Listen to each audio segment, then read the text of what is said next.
Hoje estaremos dando continuidade e finalizando o nosso mês da mordomia.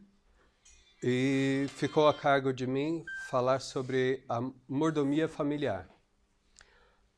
Como já vimos nos sábados anteriores, com relação à mordomia, então a mordomia é aquela pessoa que cuida, né? Aquela pessoa que administra, o mordomo é um administrador dos recursos de outra pessoa. E no caso, nós como mordomos, nós somos administradores daquilo que pertence a Deus.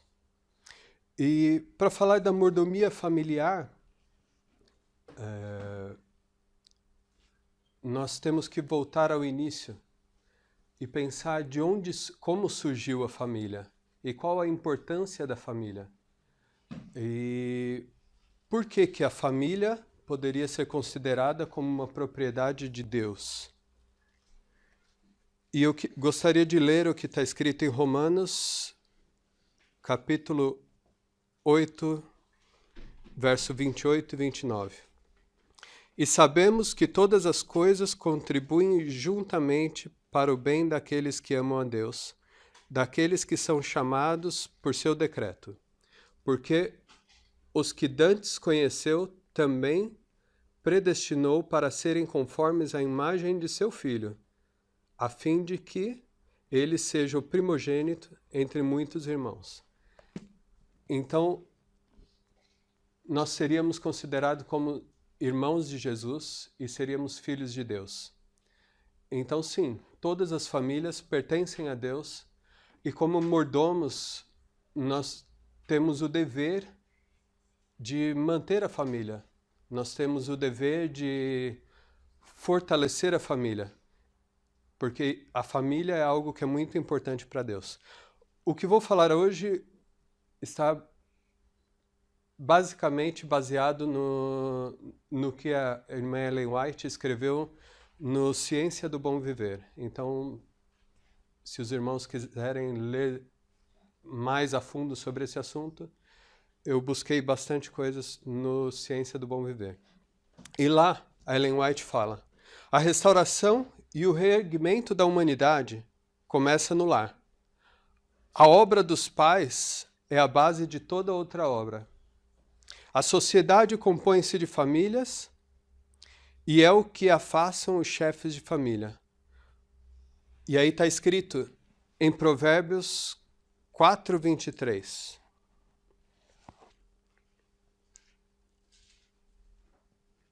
Provérbios 4, 23. Sobretudo, o que se deve guardar, guarda o teu coração, porque dele procedem as saídas da vida. Onde está o nosso coração? Ali está nosso pensamento e o coração direciona para onde iremos. E no caso de uma comunidade, de uma igreja, de tudo, a família é o coração. Então, você não consegue ter uma cidade sem ter famílias. E uma família de maior peso vai definir o rumo que aquela cidade ou aquele país ou a sociedade como ela será. O êxito da igreja e a prosperidade da nação depende da família. A elevação ou a decadência do futuro da sociedade serão determinadas pelos costumes e pela moral da juventude que cresce ao nosso redor. Como a juventude é educada e como é moldado seu caráter na infância, em hábitos, serão o que vão definir o futuro da nação. Com isso, podemos ver a importância da família para Deus e quão importante é a missão dos pais para manter a família. Mas antes de constituir a família, houve um casamento. E o casamento foi começado com Adão e Eva. Um matrimônio que foi estabelecido por Deus. Cristo honrou a relação matrimonial, tornando-a também um símbolo da união entre ele e os remidos. Ele próprio, Cristo, é considerado como sendo o esposo e a igreja como sendo a esposa. E o marido deve amar a sua esposa como Cristo amou a igreja. Então, um casamento, a base de uma família, a base da família vem do casamento. E essa união precisa ser forte para que ela possa ter uma família que possa dar continuidade. Você tem um efeito que se chama um efeito dominó. Quando algo começa a dar errado num casamento, ele gera muitos pequenos problemas, consequências, e essas consequências afetam a família e afetam toda uma sociedade, como já vimos antes. Das obras confiadas aos seres humanos, nenhuma existe tão repleta de consequência, de grande alcance como as obras dos pais.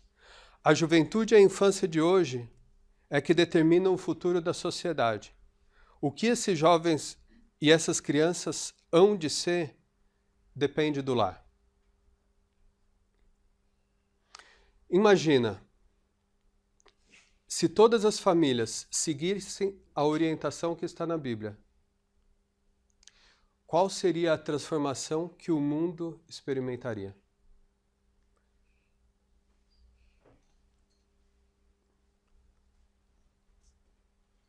Eu posso falar sobre a minha vida, que é o que eu conheço mais, mas assim, a minha experiência para me preparar para esse momento de agora me soou um pouco quanto surpreso. E eu vejo o quanto o hábito que uma família tem passa de um pai para um filho. Eu fui criado numa família que não tinha muito hábito de ler. Apesar de gostarem de ter livros, e tinha muitos livros em casa, mas meus pais não gostam muito de ler, não têm o hábito de ler. E eu aprendi a não ter esse hábito também. E por incrível que pareça, foi a primeira vez que eu toquei no livro A Ciência do Bom Viver. E quando eu comecei a ler, eu vi, nossa, está aqui toda a instrução que eu precisava para poder educar e viver a minha família.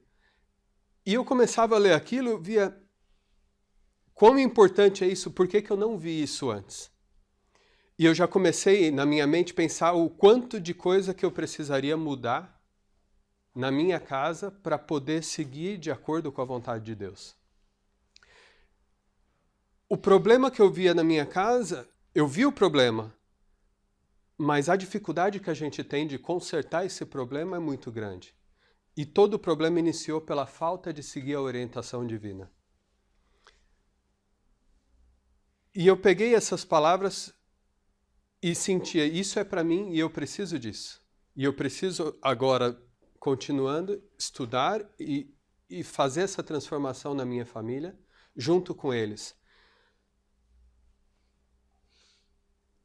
Isso está o poder do hábito. O hábito, uma força tão poderosa para o mal, pode ser transformada pelos pais para uma força para o bem. Então, o fato de meus pais não terem o hábito de ler, fizeram com que eu também não tenha o hábito de ler. E isso afeta a forma com que eu eduquei a minha família ou com que eu liderei a minha família. Porque um pai ele tem a função de líder em casa, junto com a mãe. Mas tudo isso tem que trabalhar de uma forma harmoniosa para que tudo corra para o bem. A família é tão importante para Deus que ela passa a ser um alvo direto para Satanás. Porque você destruindo uma família, você destrói uma sociedade, você destrói uma nação. Então, eu gostaria de ler o que está escrito em 1 Samuel 30, de 1 a 6. Ocorreu que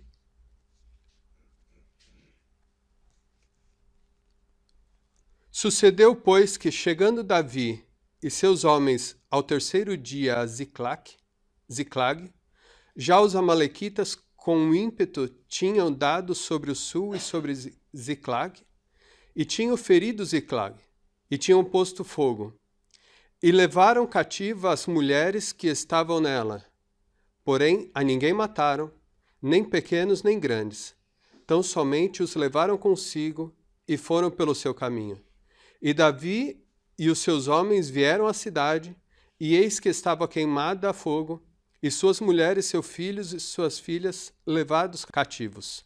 Então Davi e o povo que se achava com ele alçaram a sua voz e choraram, até que neles não houve mais força para chorar.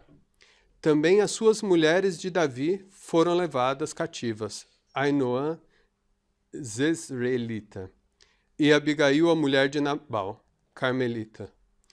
E Davi muito se angustiou, porque o povo falava de apedrejá-lo, porque o ânimo de todo o povo estava em amargura, cada um por causa dos seus filhos e das suas filhas. Todavia, Davi se esforçou no Senhor, seu Deus. Davi aqui foi alvo, junto com todo o povo, de um ataque, onde levaram ali, destruiu a cidade, levaram as suas famílias, e ali houve um grande problema, destruiria-se a nação. Quando podemos trazer essa situação para nós hoje e podemos identificar quais são os pontos principais que ocorre o ataque em relação à família, que abalaria uma família. Primeiro, fala que tinha colocado fogo na cidade. Quando fala em fogo na cidade e destruição, a gente está falando de questão financeira. Quando um problema financeiro entra na família, começa a abalar a situação da família. Estou com dificuldade de pagar uma conta, ou a família já não vai bem. Quando tem dinheiro, a família está tudo bem. Mas quando começa a ter problema de dinheiro, a família começa a ficar desestruturada. Os filhos querem alguma coisa, o pai não pode dar, então o pai já não é tão bom. A esposa talvez precisa de alguma coisa para casa, mas a situação não está boa no momento e começa a gerar um conflito. E isso é uma forma muito fácil de afetar um casamento e destruir uma família. A outra forma é que Davi entrou em angústia por conta de toda a situação. Ele não sabia o que fazer. E por conta da falta de dinheiro, a família também começa a entrar numa angústia. Quando entra nessa angústia ou ansiedade, tudo não está bom. Então, eu não tenho dinheiro suficiente para fazer aquilo que eu quero. O meu carro está dando problema. O clima está ruim. Meus amigos estão chatos. Essa angústia, na verdade, tudo vem de nós mesmos, está interna. Porque a Bíblia fala: buscai primeiro o reino de Deus e todas as outras coisas serão acrescentadas. Olhai para os lírios do campo. Quando você pensa nessas palavras, você não precisa ter angústia. Mas um problema desencadeia outro problema.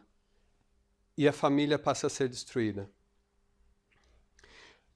Na história de Davi, falava que as mulheres foram levadas, os filhos e filhas foram levadas. Nesse exemplo, trazendo para nós, está falando sobre aprisionamento. Está falando sobre as pessoas serem afastadas de nós. Mas como isso afeta nossa vida hoje? Talvez nenhum de nossos filhos, ou marido, ou esposa foi tirado de nós. Mas quando a gente chega em casa e o nosso filho está lá no computador ou no celular, ele está aprisionado. Eu às vezes chego em casa e passa horas até meu filho aparecer para dar: oi pai, tudo bem? Talvez o marido que durante a semana tem algum dia que ele gosta de sair para praticar academia ou algum esporte, mas de repente ele gosta tanto daquilo que ele acaba indo todo dia. Ele foi levado. A união familiar está sendo enfraquecida. Aqueles momentos que deveriam ser usados para estar em família, para que a gente pudesse estar educando nossos filhos para o futuro, com um bom hábito, uma leitura, com um bom hábito, uma atividade, está sendo levado porque estamos ocupados, estamos com atividades. Talvez uma coisa boa, o trabalho. Mas aí resolvemos trabalhar 12, 13, 14, 15, 16 horas, né, Jorge? E esse tempo, naquele dia, ele foi roubado da sua família. E o tempo não volta mais. Então, esse seria o exemplo de aprisionamento. O quarto item que fala aqui, todos estavam culpando Davi do problema e queriam apedrejá-lo. Quando todos esses problemas aconteceram, aí o que acontece no final? Já está tudo ruim. Um começa a culpar o outro. Quem é o culpado desses problemas? Não, foi você que saiu, fez isso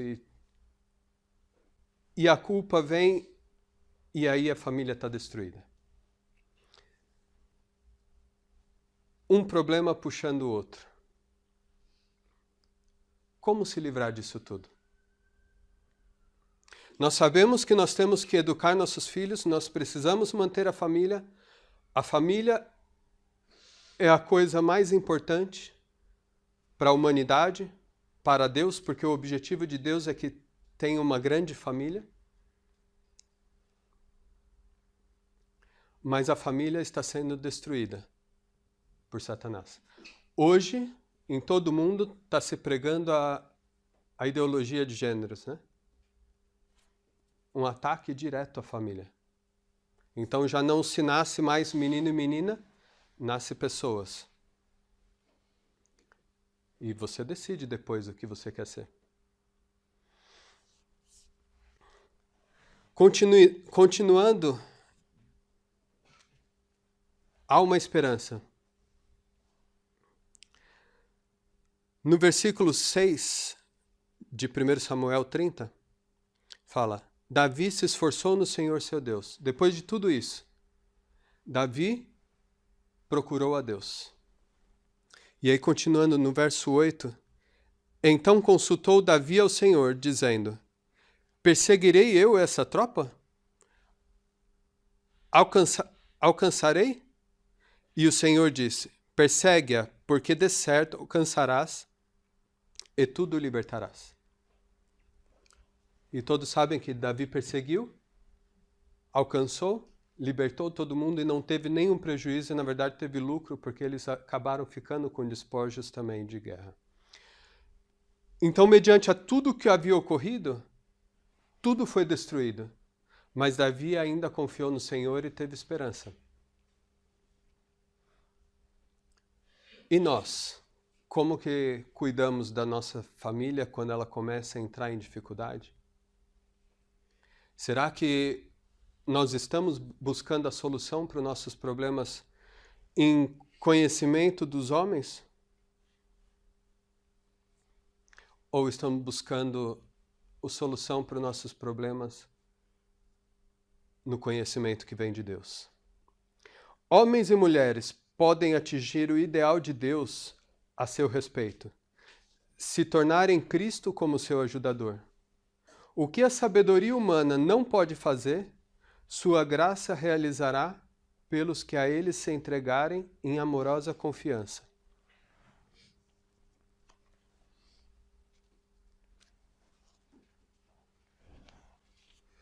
Eu gostaria de finalizar o nosso pensamento lendo aqui em Salmos 15.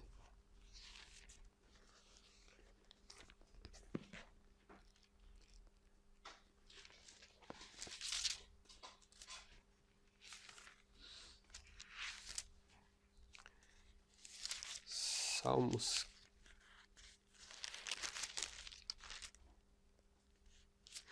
Salmos 15. Senhor, quem habitará no seu tabernáculo? Quem morará no teu santo monte? Aquele que anda em sinceridade e pratica a justiça, fala verazmente segundo o seu coração. Salmos 15, verso 1 e 2.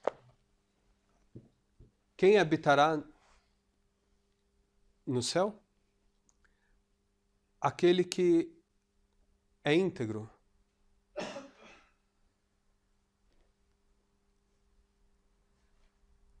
Nós, como líderes da nossa família, marido, esposa, nós temos o dever de aprendermos como educar nossos filhos, como encaminhar nossos filhos, porque os hábitos que criamos aqui hoje como pais vão ser levados por eles. E é triste ver, principalmente, eu vejo muito aqui na região em que vivemos, crianças largadas porque os pais estão trabalhando o dia inteiro. E nossos filhos estão sendo educados por amigos. Nossos filhos estão sendo educados por inimigos online, porque a gente não sabe de onde está vindo o conhecimento que eles adquirem. Eu vejo um chamado a nós de tomarmos as rédeas da nossa família e aprendermos a direcionar melhor os nossos filhos. Porque senão, para onde irá chegar a nossa igreja, para onde irá chegar a população, e depois não tem volta. O hábito ele vai sendo mudado dia a dia, e os mais velhos vão indo, e a nova geração toma conta. E geração após geração, estamos indo para o fundo, não para cima. Que a graça e a paz de Deus sejam com todos, que possamos ter ânimo e disposição, que Deus possa nos dar a luz, para que possamos buscar mais o caminho correto e estarmos preparados para a vinda de Jesus. Amém.